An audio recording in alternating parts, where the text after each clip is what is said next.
វីដេអូនេះមិននិយាយជាលើកចុងក្រោយបងប្អូនតាក់ទងទៅនឹងកន្លែងលេង ranking ធ្វើមិនដូរឲ្យបានយក show time ដោយសារនៅតែមានបងប្អូនយើងសួរខ្ញុំដដែលអាចថាបងប្អូនយើងថ្មីមិនទាន់យល់ហើយពីវីដេអូឲ្យខ្ញុំធ្លាប់ធ្វើនេះជាវីដេអូទី3ក៏ជាវីដេអូចុងក្រោយដែលខ្ញុំនិយាយពីអាហ្នឹងដែរហើយខ្ញុំលម្អិតឲ្យអស់ហ្មងឲ្យបងប្អូនអស់មិនទើសង្ស័យក្នុងវីដេអូហ្នឹងធ្វើមិនទៅយើងដូរបានអញ្ចឹងទៅមុខទៀតវាមាន show time ការថ្មីរហូតអញ្ចឹងទៅបងប្អូនទាំងគ្នាគាត់ថាឥឡូវនេះការវ៉ាហាអញ្ចឹងធ្វើមិនអូខេយើងទៅកន្លែង ranking មក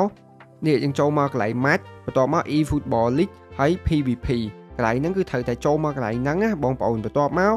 យើងមកមើល ranking នេះ ranking របស់យើងខាងស្ដាំដៃនេះដូចខ្ញុំឥឡូវបច្ចុប្បន្ននេះខ្ញុំឡើង2លានអញ្ចឹង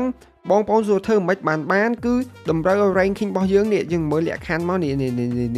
គឺបាទក្រោម1លានយើងនឹងបានឆាង deal eFootball League ហ្នឹងយកទៅបើកឲ្យបងប្អូនទាំងអស់គ្នាណា ranking ឲ្យក្រោម1លានដូចខ្ញុំអញ្ចឹងឥឡូវ2លានអញ្ចឹងអត់បានទេអញ្ចឹងខ្ញុំព្យាយាមលេងបងប្អូនខ្លះមួយចំនួនលេងនាំគ្នាលេងឲ្យចាញ់ស្មើលេងចាញ់ទៅ ranking កាន់តែទាបអត់ទេយើងលេងឲ្យឈ្នះដើម្បីឲ្យ ranking យើងកាន់តែទាបទៅអញ្ចឹងយើងត្រូវខំលេងរហូតហើយដើម្បីឲ្យបានធានាសុវត្ថិភាព 100% ឲ្យ ranking យើងក្រោម1លានហ្នឹងគឺត្រូវទៅលេងដល់ Division 1បងប្អូនទាំងគ្នាដូចខ្ញុំឥឡូវនៅ Division 3ហ្នឹងបងប្អូនឃើញនេះអញ្ចឹងព្យាយាមលេងមិនឲ្យដល់ Division 1បងប្អូនទៅយើងមានភាគរយ 100% ហ្មងខ្ញុំហ៊ាននិយាយថា Division 1 100% នឹងបាន show time បងប្អូនណាការវ៉ាហាល់មិញហ្នឹងហើយបងប្អូននៅ D2 អាហ្នឹងក៏នៅហានិភ័យដែរបងប្អូនខ្លះអញ្ចឹងឥឡូវនេះបច្ចុប្បន្នហ្នឹងគាត់ rank ក្រោម1លានហើយប៉ុន្តែត្រូវមកមើលថ្ងៃវិញកម្មវិធីហ្នឹងវា start ពីថ្ងៃណាដល់ថ្ងៃណាដល់ឥឡូវstart ពីខែ11ថ្ងៃ6ដល់ខែ12ថ្ងៃទី4ដូច្នេះបងប្អូនមួយចំនួនគាត់គិតថាអូឥឡូវ ranking គាត់ឧទាហរណ៍ណា9សែនអញ្ចឹងគាត់គិតថាអូ9សែនគាត់ឈប់លេងពីឥឡូវ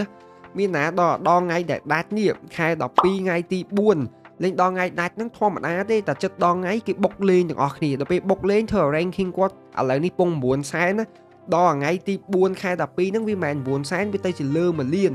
ចឹងបានជាគាត់ឆ្ងល់ថាចំគាត់ខំលេងឡើង9សែនក្រោម1លានអីមិនដល់ថ្ងៃគេឲ្យមកគាត់បានចឹងគឺដោយសារអញ្ចឹងដោយសារតែយើងភ្លេចខ្លួនអត់ចូលមកមើលចឹងបងប្អូនលេងឥឡូវនេះ rank ហ្មងអីគេមិនខ្វល់ទេបាទ1លាន2លាន3លានអីសំខាន់ខែ12ថ្ងៃទី4 rank យើងឲ្យក្រោម1លានបាទគឺថ្ងៃចុងក្រោយហ្នឹងឲ្យក្រោម1លានទៅយើងបានហើយបើបច្ចុប្បន្ននេះក្រោម1លានអីក៏បានដែរចឹងវីដេអូនេះខ្ញុំមកលម្អិតកន្លែងហ្នឹងដោយសារពីវីដេអូមុនខ្ញុំអត់បានលម្អិតអារឿងឲ្យបងប្អូនហ្នឹងបាទលេងឲ្យគៀកថ្ងៃខ្ញុំប្រាប់ថាឲ្យលេងនៅក្រោម1លានតែភ្លេចប្រាប់ថាគឺត្រូវឲ្យដល់ថ្ងៃដែលមុននឹងបិទបញ្ចប់កម្មវិធីអញ្ចឹងបន្ទាប់ពីដាច់ការបង្ហាញគេចេញថ្មីទៀតយើងតែងតែមកមើលថ្ងៃចុងកតុយនេះថាតើថ្ងៃដែលបិទបញ្ចប់កម្មវិធីហ្នឹងថ្ងៃទីប៉ុន្មានអញ្ចឹងត្រូវតម្រូវឲ្យថ្ងៃហ្នឹង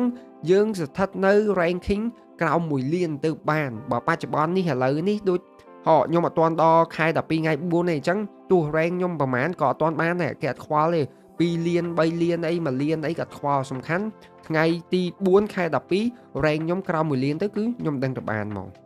ដូច្នេះហើយខ្ញុំអស់ឲ្យប៉ុណ្្នឹងទេវីដេអូនេះសង្ឃឹមថាបងប្អូនយើងនឹងយល់ពីរបៀបកន្លែងលេង ranking ហ្នឹងបាទ